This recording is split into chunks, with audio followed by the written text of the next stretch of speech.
Alta do Ibovespa, dólar estável após votação da PEC da transição. São assuntos da nossa entrevista agora com o economista Rafael Cortes. Boa noite para você, Rafael. Bem-vindo.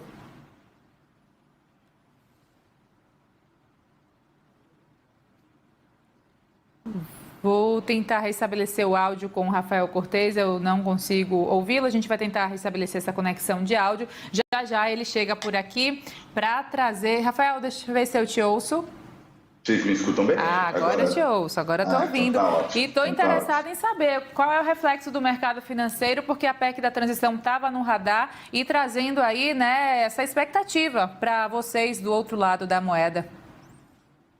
Bom, primeiro, boa noite, Lene, boa noite a todo mundo que está ouvindo a Band News TV. É um momento de bastante tensão, né, em função do debate em torno das questões fiscais, numa conjuntura política muito adversa, né? Então, a aprovação da PEC, da maneira como foi feita, com conteúdo mais desidratado do que a proposta inicial, trouxe um ânimo nos mercados, pelo menos no curto prazo, numa ideia de que, eventualmente, novas políticas econômicas precisam passar pelo crivo do Congresso e esse crivo diminuiria o expansionismo fiscal presente, eventualmente, nesse conteúdo de lei. Então, isso deu um pouco de tranquilidade, o mercado percebeu que a negociação política tende a enxugar a expansão fiscal, eventualmente trazida pelo governo eleito, e isso ajudou, no curto prazo, a trazer esse ganho de expectativas, mas é claro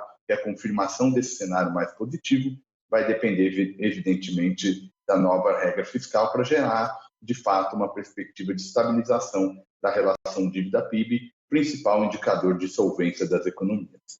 Rafael, quando o Haddad cita a respeito do arcabouço fiscal, né, visando substituir o que temos até agora do teto de gastos, como o mercado enxerga essa nova proposta, a possibilidade dela de realmente ser inserida e substituir o teto, porque é algo muito polêmico, uma conversa que muita gente tem no sentido preocupante da coisa, justamente para saber qual limite vai ser dado, né, qual é o manejo dentro do orçamento 2023.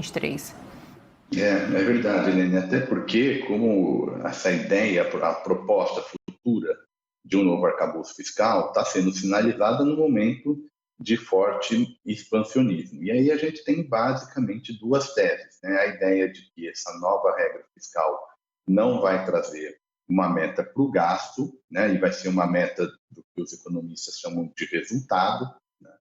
E só para dar um exemplo, né? Se for uma meta de resultado, eventualmente o governo pode continuar gastando mais, mas se eventualmente ele tiver muita receita, como é uma meta de resultado, essa âncora fiscal ficaria no sentido positivo, né? Dado que a receita foi maior do que o gasto, nesse exemplo hipotético, tá? Isso faz com que o mercado fique um pouco ceticista se isso for a saída, né? Porque basicamente você está expandindo o gasto, ainda que você cubra com receita. Isso é ruim para a produtividade da economia. O outro tipo de regra, que seria uma regra que agradaria os agentes econômicos, é se tiver alguma restrição para o gasto, independente do nível de receita. Mas tem uma ideia de que é preciso controlar gasto para não virar aquela famosa imagem, né, da bola de neve. Ano após ano vai aumentando o gasto e, de repente, virou uma bola muito difícil de ser paga no futuro. Os agentes antecipam esse cenário e aí as condições macroeconômicas do crescimento podem ficar prejudicadas ao longo de 2023. Então, agora, a grande questão do mercado é, quando que vai ser enviada ao Congresso essa nova regra fiscal e qual tipo de âncora que ela vai desenhar. Na última segunda, o Boletim Focus trouxe alguns números com relação à projeção de inflação, ainda agora para 2022, uma leve queda ali de 5,79 para 5,76, uma leve alta para o ano que vem. Também temos muitas coisas, né, muitas questões no radar para essas projeções, sem falar do PIB também. Gostaria de te ouvir com relação a essa visão de médio e longo prazo, de como o consumidor pode também esperar, porque quando falamos de inflação, obviamente falamos dos produtos de ceia, que eu há pouco citei sobre a alta, ou seja, impacta no bolso diretamente, não é, Rafael? Impacta sim, e a expectativa é que para 2023 2023 seja um ano de transição, né, entre um cenário de muito risco, né, de uma economia pós-pandemia ainda alimentada por choques de demanda, ou seja, por gastos excepcionais. O país gastou muito por conta do calendário eleitoral, isso contribuiu, ajudou a manter uma inflação mais elevada. Em 2023 é a transição para trazer a inflação para um patamar mais confortável, com isso os juros ficam mais baixos e aí a economia pode voltar a ter o seu dinamismo. Por hora, a expectativa é de uma desaceleração modesta do quadro inflacionário, até por conta dessa incerteza fiscal. Isso deve manter o câmbio num patamar razoavelmente elevado, né? O câmbio mais depreciado dificulta que essa inflação retorne a patamar mais confortável e, por conta disso, né, a gente tem aí uma tendência de desaceleração, ainda com uma inflação rodando um pouco acima da média. Se tiver algum choque mais negativo, o Banco Central possivelmente vai precisar aumentar os juros eventualmente. E aí significa a economia esfriando, as condições financeiras aumentando, ou seja, o crédito que o consumidor toma para fazer uma compra vai ficar mais caro, a inflação vai ficar mais cara e, portanto, o consumidor para 2022 tem que ter consciência de que é um ano de transição e que, eventualmente, alguns barulhos podem ter custos adicionais, o que está mais ou menos contemplado no cenário atual. Rafael, quando falamos de câmbio, também ainda segundo o Focus, traz uma projeção entre 2022 e 2025 de uma variação que vai de 5,20 a 5,30 no câmbio, né, no dólar, na moeda norte-americana. Figura do investidor estrangeiro, visto esse cenário, claro que pode ser modificado, porque tudo depende, muita coisa acontece, volatilidade é a palavra, mas como podemos interpretar essa figura importantíssima e essa projeção do câmbio? A taxa de câmbio, usualmente, é um indicador que, com maior facilidade, capta essa percepção de risco, né? E, portanto, não é por um acaso que ele veio se depreciando nos últimos anos, comparando, por exemplo, com a média dos emergentes, né, em função desse risco fiscal que foi muito, muito forte.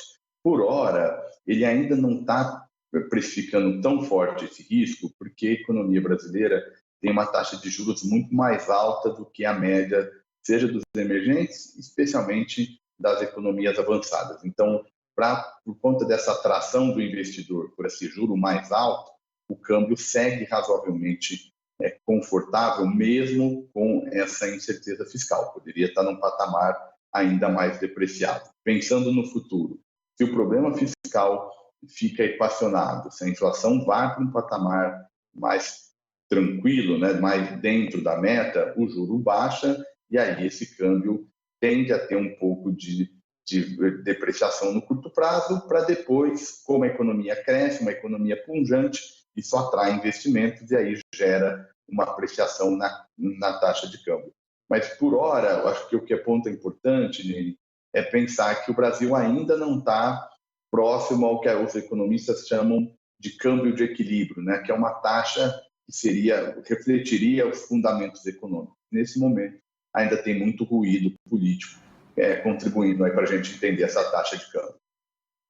Falando mais pontualmente para os investidores em geral, né, classe de ativos, também commodities, qual é a visão ali para amenizar o impacto de possíveis riscos? A gente olha para a guerra na Ucrânia que ainda acontece, isso impacta, obviamente, a questão da crise energética, commodities como um todo, escoamento de grãos, insegurança alimentar, e isso, claro, reflete aqui também no cenário doméstico, não é? O que é que acontece?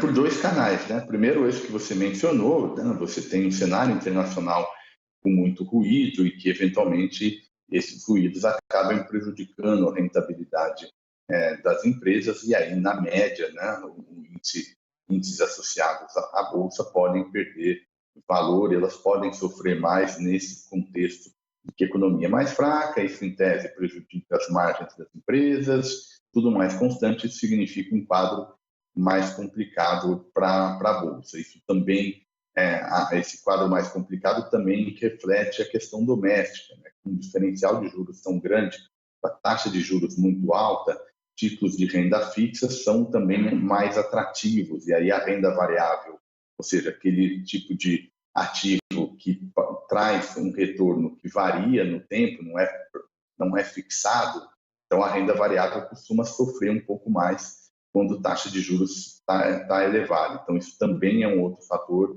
que tem que entrar aí no balanço de riscos para a renda variável bolsa em particular. Por outro lado, se eventualmente a gente conseguir ganhar um dinamismo mais forte, né, trazer sobretudo aqueles setores que são mais competitivos, né, que tratam de setores com uma produtividade elevada, isso também acaba minimizando um pouco esses desafios. Mais uma vez, né, tudo depende, tudo parte do princípio de qual vai ser a agenda de política econômica doméstica, né, de como o Brasil vai ficar protegido desses movimentos que são naturais do ciclo econômico e acabam gerando aí preocupação. Se bem colocados os pilares macroeconômicos, a gente sofre menos. Se for um cenário de maior risco por conta dessas variáveis, aí esses ativos tendem a ficar mais voláteis.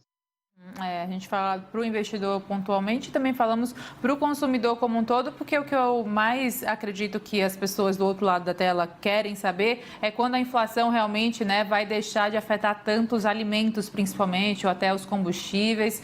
Rafael Cortez, muito obrigada por suas contribuições até aqui, análises também sobre o mercado como um todo. Ótimo trabalho, ótimo final de ano para você.